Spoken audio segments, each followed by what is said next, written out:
Week 1, I flopped. Ain't no other way around it. This week, week 2, I hit the lab, I locked in, and now I'm going to bring you start sit picks that are going to deliver. We're going to go matchup by matchup. We already did Thursday Night Football, so if you missed that, make sure you go check out the last video. There are a lot of matchups and predictions to cover in this video, so we do have to get through them all. You see, I'm talking with some kind of like energy. I'm getting through this very fast, so let's just roll the intro.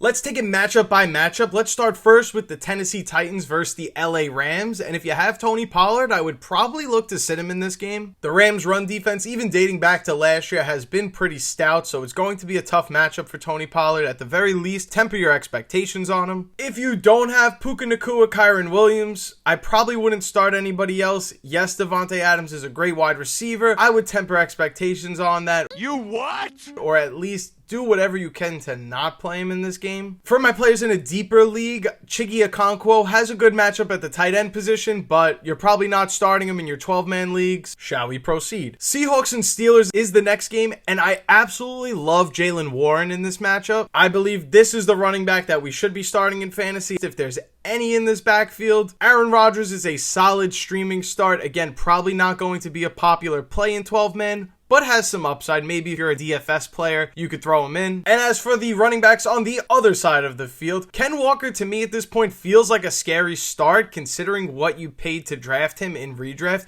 You probably have to start him. I don't love the idea of starting him, and just as bad as I feel about starting Ken Walker, I would feel really bad about leaving Zach Charbonnet on my bench because we don't know what the potential outcome of what this backfield could look like. So I believe Zach Charbonnet is a scary guy to leave on your bench in fantasy going forward, but a player on the Seattle Seahawks team that is not scary to sit whatsoever. I think it's safe to say you could sit Cooper Kupp. Yes, he's playing, but not getting the opportunities in this offense, and JSN is a surefire must-start wide receiver. We all know this. Now let's talk Jets and Bills, and in this fantasy matchup, I think both running backs, Breece Hall and James Cook, will provide a lot of fantasy firepower for your lineups. Obviously, if you have Josh Allen, you're playing him. Justin Fields, you can definitely go ahead and throw him in your lineups. I'm not interested in starting Keon Coleman. If there's any wide receiver I want to start on the Buffalo Bills, it's gonna be Khalil Shakir this week. Garrett Wilson's got to stay in your lineup, has a good matchup. If you wanted to play any of the tight ends in this matchup, for those in deeper leagues, I would rank them in the order of Kincaid, then Mason Taylor, finally after that Dawson Knox. And if you're looking for a good kicker, Matt Prater this week has a great matchup. Let's roll on over into Chicago Bears versus the Detroit Lions. And me personally, fantasy football aside, I think the Lions are going to start the season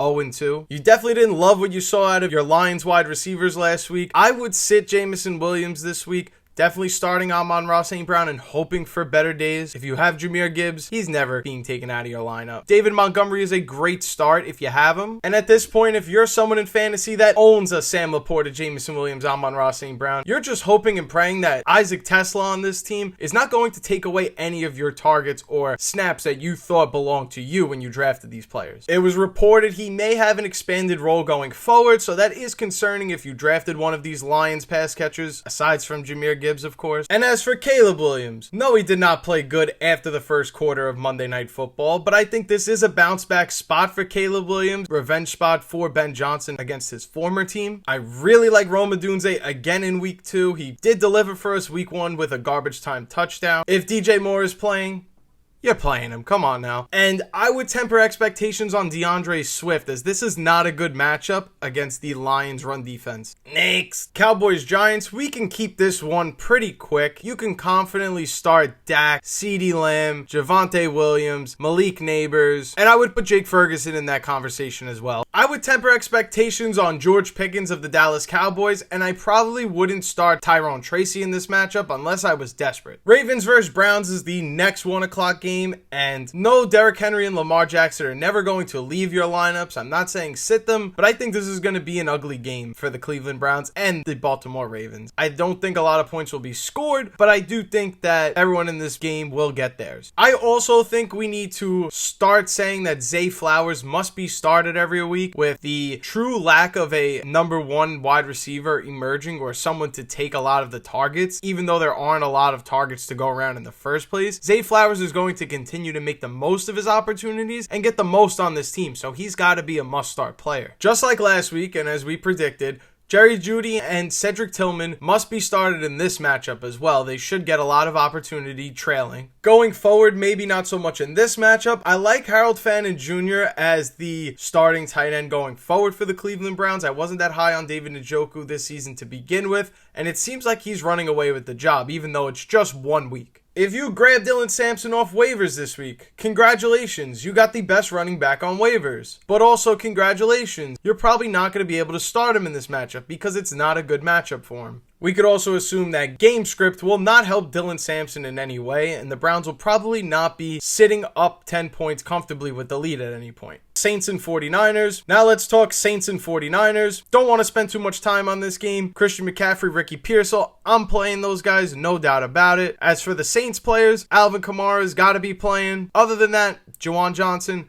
I'm going to leave him on my bench. Not a great matchup, but was still a great tight end ahead this week. Chris Olave and Rashid Shaheed, I probably am not going to start them in this matchup. They can be benched as well. We're like halfway there. Let's keep it pushing. Pats versus Dolphins. Are we sure this isn't the Drake May bounce back game after a horrible week 1? Yes, I understand Drake May didn't look great as a quarterback, but I live in the New York area, and I've heard for many, many years that Daniel Jones is absolutely terrible. And then he played the Miami Dolphins week 1. So I honestly don't know what to make of what is maybe the Dolphins offense, Dolphins defense, or the team as a whole. But I see this as an opportunity for Drake May and the New England Patriots to get right. So if you got Travion Henderson, I would be playing him comfortably. If you have Drake May, I'd probably start him as well. I think there will be a lot of rushing upside and opportunity for Drake May, just like there was for Daniel Jones last week. And until I see a good Dolphins game, I really don't want to start anyone in that offense. Considering where you drafted Tyreek Hill in redraft, you probably have to play him regardless. In terms of the pass catchers that I'd feel comfortable playing for the New England Patriots, it would probably just be Kayshon Boutte and maybe Stephon Diggs. Maybe. Moving on. Jags vs. Bengals is the next game, and I think this is going to be the Brenton Strange breakout game this week.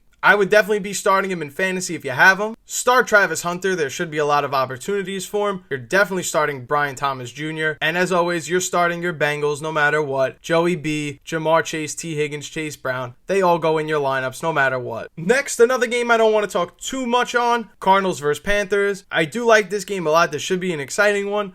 But I'm only starting James Conner, Chuba Hubbard, Marvin Harrison Jr., Kyler Murray, and I'm tempering expectations yet again on Ted McMillan. Let's move on to Broncos vs. Colts. I really like Bo Nix and Daniel Jones in this matchup. This should be a fun QB duel. Bo Nix did look last week, but I gotta be honest, he started last year off really slow too, and then before you knew it, everybody was talking about how great he was, so I'm not that worried about it. I'm likely going to sit Michael Pittman Jr. in this game. We've already said start the quarterbacks, and I'm going to start Courtland Sutton. And we're also going to start Courtland Sutton, Tyler Warren, J.K. Dobbins, Jonathan Taylor. And like we talked about in the last video, I want to keep an eye on Troy Franklin. If his role continues to expand in this offense, we need to be adding him on our fantasy teams and maybe even starting him. Sunday Night Football. Eagles versus Chiefs. Who you got? I'm tempering expectations on both of these running backs. Yes, that means Saquon Barkley too. That doesn't mean he's going to have a bad game. But if any one of these two running backs is going to have a good game, I see the opportunity for Pacheco against the Eagles defense to be a lot better than Barkley versus the Chiefs defense. Philly normally has been a good run defense, but Dallas exposed them last week, and it's going to be interesting to see if Isaiah Pacheco can have that same success or if they bottle up the run game. The reason why I said temper expectations on Saquon Barkley is because we saw the Chargers, a run-first offense last year, completely go away from the run at points because it wasn't successful and they were having their way throwing it. If you have Hollywood Brown, you're starting him. In deeper leagues, I would give Juju Smith-Schuster a play if you needed him. Patrick Mahomes and Jalen Hurts are obviously being started. I like Dallas Goedert a lot in this matchup. I don't love Travis Kelce, but if you did draft him, you're probably playing him. Time for Falcons-Vikings. I have no idea what the status of Drake London is at this time. I'm recording this before the Thursday night games even start. If Drake London is active, you're playing him. No question about it. If for some reason Drake London is not playing, you can start Ray McLeod as a replacement. Geez, try saying that 5 times fast. We're starting the almighty J.J. McCarthy after that big Monday night win. As for the other quarterback, I'd probably sit Michael Penix Jr. in this game. If you have TJ Hawkinson, you're starting him. If you got Kyle Pitts, throw him in your lineups. You're obviously starting Justin Jefferson. You didn't need me to tell you that. And you're starting the running backs not named Tyler Algier. Monday Night Football, the first matchup, Bucks and Texans. I'm not going to lie, I'm really worried about how this Texans offensive line is going to look on Monday night against the Buccaneers. I'm a little worried about the offense as a whole, but that means nothing because we still have to play Nico Collins regardless. And if you have a player on the Tampa Bay Buccaneers, you feel great about it because you're starting Bucky Irving, obviously. Baker Mayfield, no doubt about it. Emeka Egbuka and Mike Evans, are you kidding? They're going in your lineup. And for the final Week 2 matchup, we're going out to the West Coast. We have the Chargers versus the Raiders, and I'm going to say we got to temper expectations on Ashton Jeanty, unfortunately. This is going to be a tough matchup in terms of Raiders versus the Chargers run defense. We saw this went for the Kansas City Chiefs last week, not that good.